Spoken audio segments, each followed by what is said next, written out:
Estamos en el baile y el martillo, así que la pregunta se vuelve, ¿cómo bailar bien? ¿Cómo hacer lo que tenemos que hacer en estos meses? Que creo yo que se parte en dos pedazos. Por un lado, tenemos que salvarnos, ¿verdad? Estamos en medio de una pandemia, lo que quiere decir que la sociedad tiene que salvar no solo todas las vidas posibles, sino además tiene que salvar aquellas cosas de la fibra social, de la capacidad productiva, de las reglas del juego que merezcan ser salvadas. Tenemos que salvarnos además como individuos y salvar a nuestras organizaciones y a nuestras empresas. Pero además tenemos que prepararnos porque después de la pandemia, cuando por fin haya una vacuna o haya una cura, volvemos a la normalidad, pero no es una normalidad igual a la que teníamos antes del primer día que oímos hablar del coronavirus. Es una normalidad diferente y para eso también tenemos que ajustarnos y que estar listos. Y tenemos que hacerlo sabiendo que a esto todavía le falta un buen rato.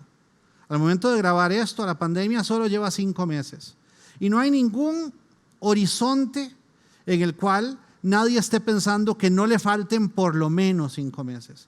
Aún si los proyectos de vacuna que van más avanzados fructifican, lo que va a durar aprobarla, producirla y distribuirla a 7.700 millones de personas en el mundo va a tomar por lo menos tanto tiempo. Así que si esto es un partido de fútbol, estamos todavía en el primer tiempo y tenemos que pensar en esos términos, ¿verdad? A lo largo de entonces de este tiempo tenemos que bailar bien, sobre todo la sociedad. Tenemos que evitar como sociedad un descalabro financiero que después haga la recuperación mucho más difícil.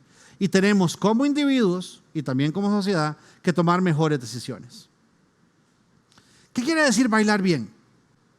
Bueno, esto tiene dos fases, la fase del martillo donde las cosas se vuelven restrictivas y la fase de baile donde volvemos a producir y donde volvemos a disfrutar un poquito de la vida. Durante el martillo lo más importante es eficacia. Si vamos a incurrir este enorme costo económico y social para combatir la enfermedad y aplanar la curva, tenemos durante el martillo que de verdad, efectivamente, aplanar la curva. Nos empezó a ir muy bien en este reto, pero ahora nos está yendo bastante mal, ¿verdad? La tasa de contagio de Costa Rica, el día de grabar esto, es una de las 10 más altas del mundo. Pero si Dios quiere, vamos a poder enfrentar eso de nuevo. Este sacrificio tiene que ser para algo. Más allá de que sea eficaz, tiene que ser eficiente. ¿Qué quiero decir con esto? Que hay distintas maneras de pelear con el contagio y unas tienen un costo económico y social más grande que otras. Y tenemos que acordarnos que si bien es cierto, de primero va a salvar vidas, que es muy importante, va de segundo en importancia, que lo hagamos con el sacrificio para la sociedad mínimo posible. Así que necesitamos encontrar cómo hacerlo así eficientemente y cómo ir aprendiendo, de manera que conforme va pasando el tiempo, los protocolos productivos, los hábitos de la gente, los sistemas del Estado y los sistemas de la sociedad van haciendo que cada martillazo le pega más duro a la enfermedad que el martillazo anterior. Y por lo tanto nos permite aspirar a más bailes, a bailes más pronto y a bailes más largos. Durante el baile, de la misma manera, tenemos que acordarnos que es un baile, no es un despelote. En otras palabras, que aún en las fases de apertura tenemos que mantener la prudencia en nuestro comportamiento como individuos, como organizaciones y como país. Y que a los bailes económicamente y socialmente tenemos que sacarle el máximo provecho. Porque en esos bailes, a la vez que generamos un respiro económico, se está sembrando la necesidad del siguiente martillazo. Y por lo tanto hay que explotar todo lo que se pueda, el tiempo en el cual estamos abiertos y funcionando. Esto lo estamos enfrentando además, y esto es complicado, en medio de una crisis fiscal. Eso no le pasa a todo el mundo, pero nos pasa a nosotros desgraciadamente. Esto hace que esta vez sea diferente a la última vez que Costa Rica se vio afectada por una crisis que era global, que fue en la gran crisis financiera del 2008-2009. En aquel entonces, si bien es cierto, el mundo se nos estaba complicando a todos, Costa Rica entró a ese problema con un superávit fiscal y con uno de los niveles de deuda más bajos que ha tenido en su historia. Había, por lo tanto, espacio para actuar. Hoy no lo hay. Estamos en medio de un problema fiscal que nos estaría poniendo en jaque con COVID o sin COVID. Sí, se hizo una reforma en el 2018 para enfrentar esto, pero esa reforma suponía, para ser suficiente, que no nos pasaba en las primeras de tanteo algo tan duro como lo que nos está pasando ahora. El problema operativo, el problema de demanda, el problema de vinculación con el resto del mundo que afecta a toda la economía a través de la pandemia, le reduce mucho al Estado los ingresos, a la vez que le obliga a hacer gastos que no estaba pensando hacer. Y por lo tanto, En este momento, las medidas que en el 18 parecía que iban a ser suficientes, no parecen suficientes. Y eso va a ser duro, actuar ante esto. Pero tenemos que acordarnos que es todavía más grave las consecuencias de la inacción. Entrar en una crisis fiscal más profunda, que eventualmente el Estado no pueda pagar sus obligaciones o entre en una necesidad de reestructuración profunda o de moratoria selectiva, sería gravísimo para nuestra economía. Los de cierta edad nos acordamos cuando eso nos pasó por última vez en 1980. Y además haría que el rebote después de la pandemia sea un rebote lento, porque después de las crisis financieras las recuperaciones son muy lentas, mientras que después de las crisis que son nada más operativas, las recuperaciones son muy rápidas, ¿verdad? Y estaríamos prolongando el problema económico si nos dejamos caer en una crisis fiscal. Y por eso es que necesitamos enfrentar esto de nuevo con eficiencia. O sea, hagamos lo que solucione el problema que cause el menor costo posible. Tenemos que enfrentarlo con disciplina, con realismo. Tenemos que hacer todos un sacrificio. Ese sacrificio tiene que ser solidario. Y ese sacrificio solidario tiene que incluir a los empleados públicos, que a diferencia de los privados, hasta el momento no han perdido ni empleos ni ingresos. Ellos también tienen que ser parte del sacrificio. Y tenemos que dar pasos grandes, pasos tan grandes como para que sea posible firmar con el Fondo Monetario Internacional un acuerdo a principios del año entrante, a más tardar, que nos permita pensar que el horizonte fiscal se sostiene hasta que ya la enfermedad no esté sobre nosotros. Las empresas y las personas también tenemos que actuar.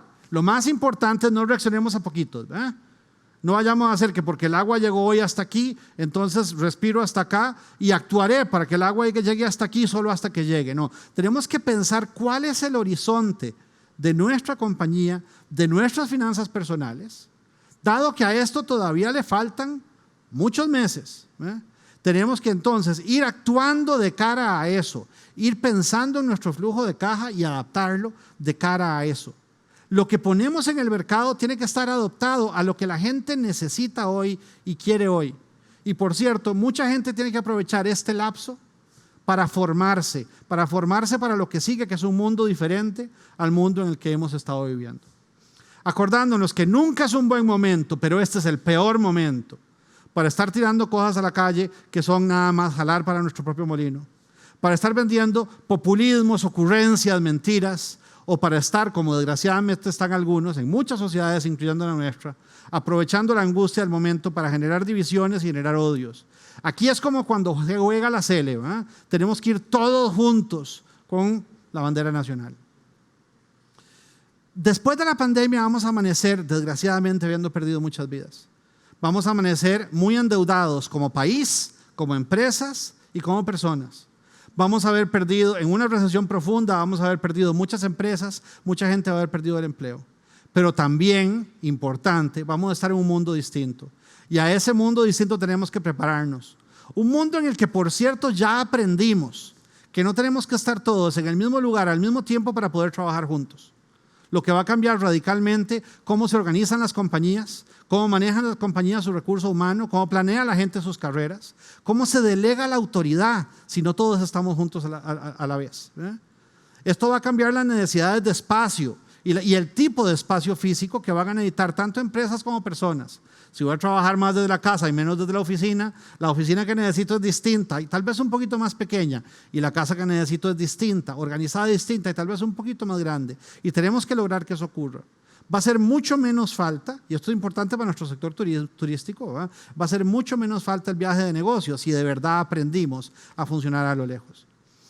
Las crisis nos enseñan además a funcionar más livianos, y esto posiblemente se nos quede para siempre. Estamos en medio, por ejemplo, de una ola de nearshoring en que compañías de este hemisferio que se habían hecho muy amplias en su red de operación empiezan a traer operaciones de vuelta para acá, de lo cual nos podemos beneficiar. Compañías han tenido a la fuerza que aprender a funcionar con menos capital de trabajo, a sustituir cosas por tecnologías, a repensar sus cadenas de provisión, y todo esto muy posiblemente se quede con nosotros.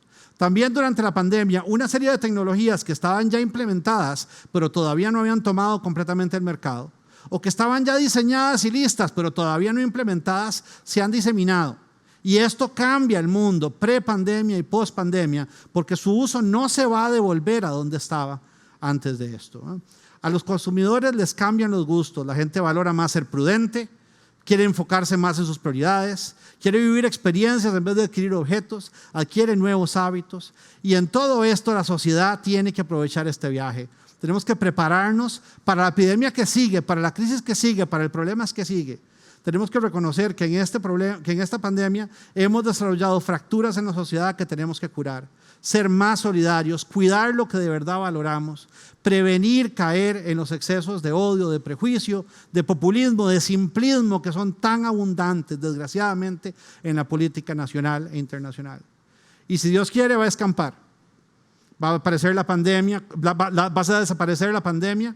Con suerte vamos a haber resuelto problemas fiscales para que no haya un problema financiero grande y vamos a poder volver a acordarnos de los grandes problemas del mundo que ya enfrentábamos antes de esto y que siguen con nosotros después de esto y que van a requerir que trabajemos valientemente, inteligentemente y solidariamente contra los efectos de la disrupción, contra la política del odio, contra el flagelo de la inequidad y contra la enorme amenaza del cambio climático, como lo hacemos ahora o mejor para enfrentar estas cosas. Y ojalá que lo hagamos bien juntos.